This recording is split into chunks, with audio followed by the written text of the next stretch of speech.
Good afternoon, everybody, and welcome to NASA's Johnson Space Center for today's mission status briefing, following along with Discovery's arrival at the International Space Station as part of the STS-133 mission.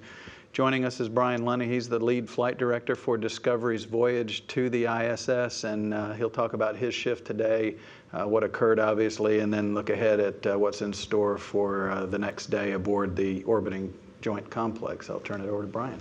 Okay. Thank you, Kyle.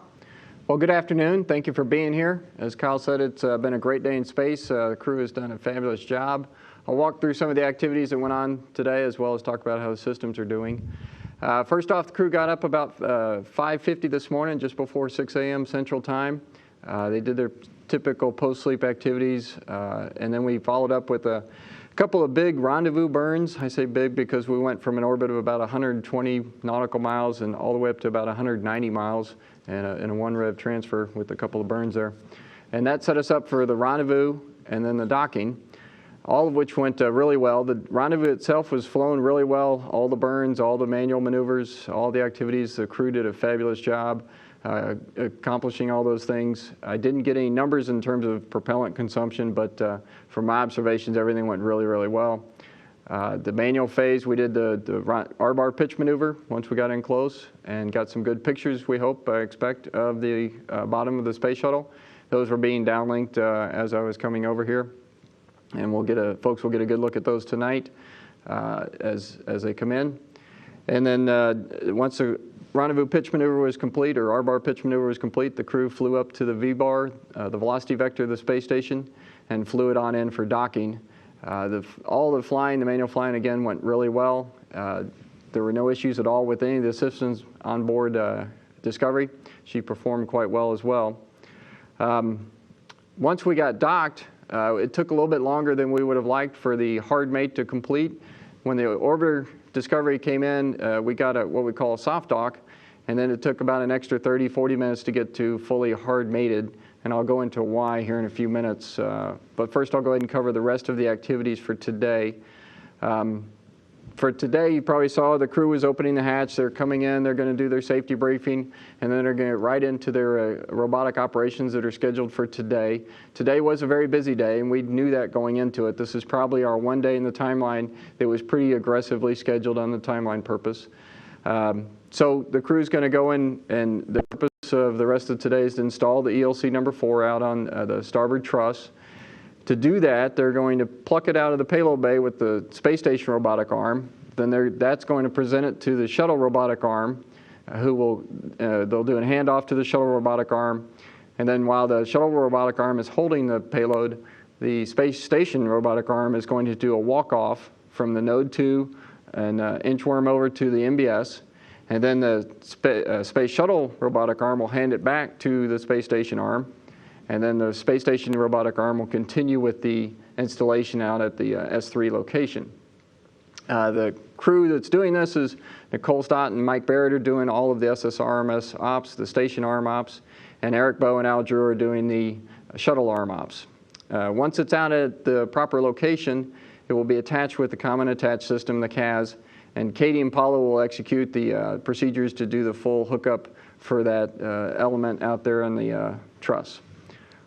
They should complete all those things just about an hour or so before sleep per the timeline. We were about 40 minutes late or so getting hard mate. The crew made up probably half of that getting the hatch open. So I would anticipate things go well and they will still be able to get everything done today in good amount of time and be able to get all mated up before they go to bed. For the docking, the thing that delayed us a little bit, some of you probably saw, once we got to a soft mate, the ring is extended that the orbiter contacts the station with, and then we try to retract that ring, and the mechanical systems that do that bring it in slowly and carefully, and it wants to be aligned. We want it to be aligned well with the docking interface. What happened to us this time is it took a little bit longer, and the rates on the vehicle were such that we got tilted over, or pitched over, if you will, a little bit, and then the gravity gradient, what we call the gravity gradient, the forces from the Earth, from the gravity, pull a little bit differently on the different masses of the vehicle, believe it or not. So the forces on the shuttle caused it to pitch a little bit more, which differently than the space station. The result is that the alignment system, or the docking system, gets a little bit out of a line. So we got to wait until we kind of swing, and in this case, the shuttle came in this direction, we got docked on the soft mate, and then it kind of swung all the way around, and by the time he got back over here, the forces were reversed, and we had enough time for the docking system did its passive alignment and kind of fixed itself and got itself aligned again, and then we're able to do the final retraction and get all hard mated. That activity added about 40 minutes. It's about a rev as these things work out, or half a rev, excuse me, as these things work out. And we have seen it a couple of times before, actually more than that. We saw it a number of times earlier in the space station program, and then we kind of changed our procedures and how we do those alignments and retractions. And recently we've seen it on, I think, STS 126 and 130. So there were some who were suspecting perhaps it was an Endeavour thing. Since obviously Discovery just had the same issue, perhaps that's not such a good suspicion anymore. But we'll continue to look at that. The overall impact to us is nil. We lost a little bit of time on the timeline. The crew will likely make that up. And if they don't, well, we do have a contingency plan in place that if we didn't get all the way mated and with the ELC tonight, that we could just leave it at the pre-install position overnight and then pick that activity up in the morning. So there's a fair amount of margin in the timeline to deal with a big contingency like that. I said it was an aggressive timeline for tonight, but there's margin tomorrow that we can use if we had to. But again, I don't think we're going to need to do that. I think that the folks will get it all taken care of on board. And as you saw when they came in the door on the TVs, the crew looked like they were doing great. Listening to them all day long, they're in great shape, great spirits, and obviously very happy to be on board the station. Maybe go have some snacks with their friends, like a pineapple or something good like that. We'll see. But that's about all I got for today. Or if y'all have any questions, I'd be happy to talk about that. Okay, great. Any questions over here? Robert. Hi, Robert Perlman with CollectSpace.com. Before you even got to SoftMate, the crew was running, I guess, about 4 minutes behind in the docking schedule, so they made up for and then some. I was just curious what caused that delay. Well, the docking is all manual activity, right? The fly in, the fly around, all that stuff. So the times we put in there are all estimates. So plus or minus a few minutes to me is still on time. It's like if you say, well, it's going to take me 10 minutes to drive across town. You hit a traffic light or something, maybe it takes a little longer, a little shorter. But you fly a little different rate, a little different style. That'll change your times a little bit. To us, it's no impact. We know all that margin's in the timeline. And again, for me, it's a manual phase, so plus or minus a few minutes is insignificant. Anything else? Pete? Okay. Let's see, we have a couple folks on the phone bridge. We'll start with Marcia Dunn with Associated Press. Yes, hi, can you hear me? Yep. Yes, Brian, I'm just wondering, the slight misalignment, does that have anything to do with I guess it doesn't have anything then to do with the size of the space station or with all those vessels docked there? I would agree it does not have anything to do with that. The misalignment, when we docked, we got lined up just fine. And it's more just, the vehicle is very large, station is very large now. And as the small rates on the vehicle allowed it, I guess I was going this way earlier, allowed it to pitch over a little bit, again, the gravity gradient just accelerated that and also kind of contorted or twisted or just misaligned it a little bit more. And it's just a little bit, but it was enough that it was aligned such that we didn't want to pull it together and not have a good mate. So you wait for it to get cleaned up on the other side, and it was aligned well. If you had a smaller vehicle, probably may not happen, but I can't say that. I don't think we have a real strong theory why it happens. Like I said, we had it back as early as STS 105, I think someone told me. And again, the procedures back then were a little bit different. Would it happen again if we ran those same procedures? I'm not sure. We think what we do today is better. But nah, I would say it's just the way it is. It's physics, and we got to deal with that, and we have procedures to deal with that. Do you have any idea of the numbers of pictures, photos that were downloaded following the RPM maneuver? No, I don't. I'm sorry. A bunch. The cruise usually takes on the order of 90 or 100, if I remember right, but they try and get 2 or 3 shots of each location on the shuttle, so they get a bunch, and we'll have that number for you tomorrow, though. Great, thank you. And last one for me, is there anything new on the debris report from launch day? Let's see, from launch day, no, I don't know. Leroy Kane had the mission management team today. From what I understand, there wasn't much reported at that time, although I was busy doing the rendezvous at the time. They will get more status as they go. The timeline for those activities, as we explained yesterday, is tonight they'll have their what we call the focused inspection meeting, which just means that the folks have had a time to look at all the pieces of imagery from the launch day to flight day 2 inspection to the R-bar pitch maneuver pictures we take in downlink today. They'll have a chance to look at all those things and be able to determine if there's some place that we're really worried about.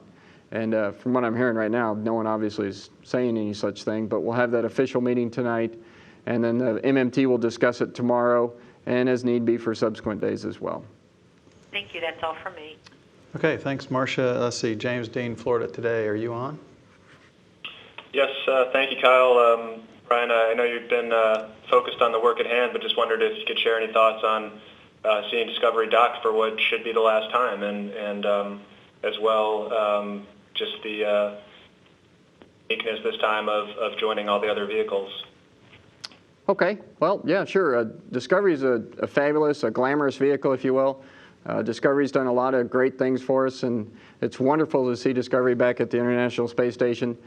I did delay coming over here for 15 minutes so I could see my crew come into space station because it was a personal thing. I wanted to see them there.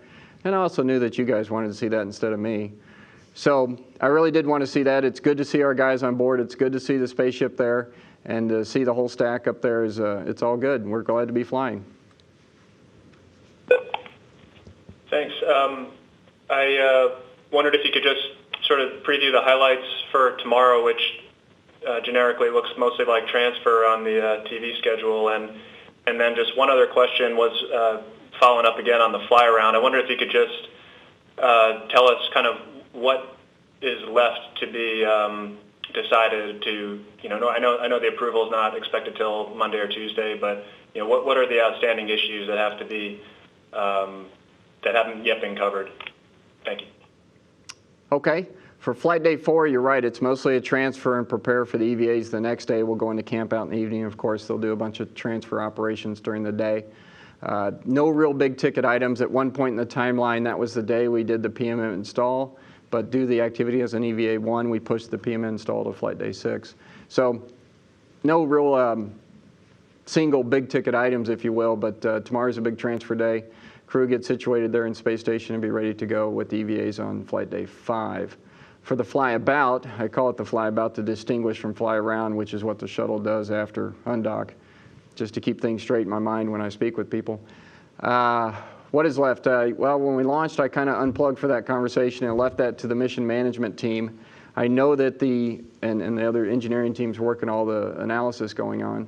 I know that the solar array evaluations and a lot of the evaluations that the International Space Station engineering team has to do on a regular basis for events like this is still in work, and we knew that would take time.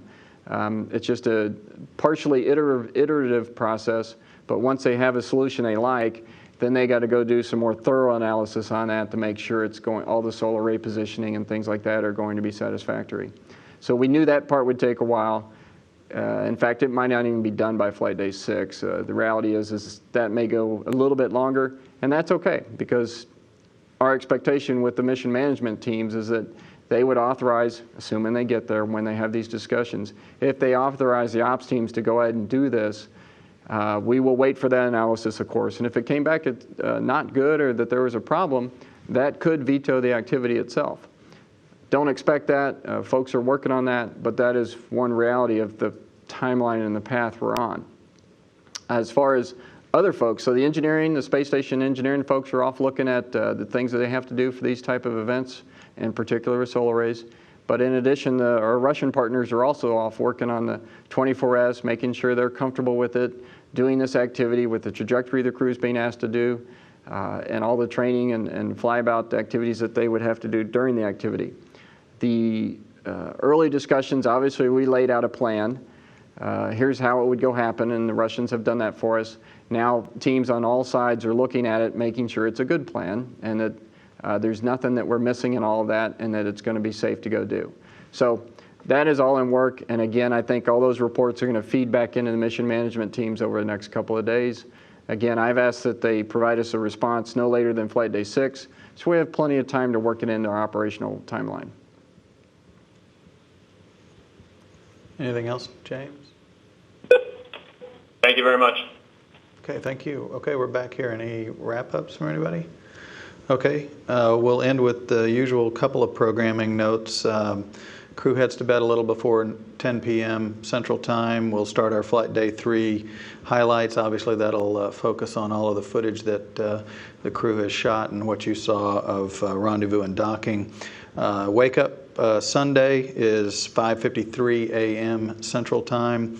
And the crew will have its first in-flight interview with a number of news organizations tomorrow. And there is a mission status briefing scheduled late tomorrow morning. And then the MMT, of course, meets again at 1 o'clock. And we will have a post-MMT press conference tomorrow as well. That currently is scheduled for 3 p.m. Central, so stay tuned for all of that. We're operating off of revision C on the mission television schedule, so be sure to check that out. It changes frequently, and you see that there on the bottom of your screen. So check that out along with all of the other mission coverage out on www.nasa.gov. Thanks a lot, and we'll see you guys tomorrow.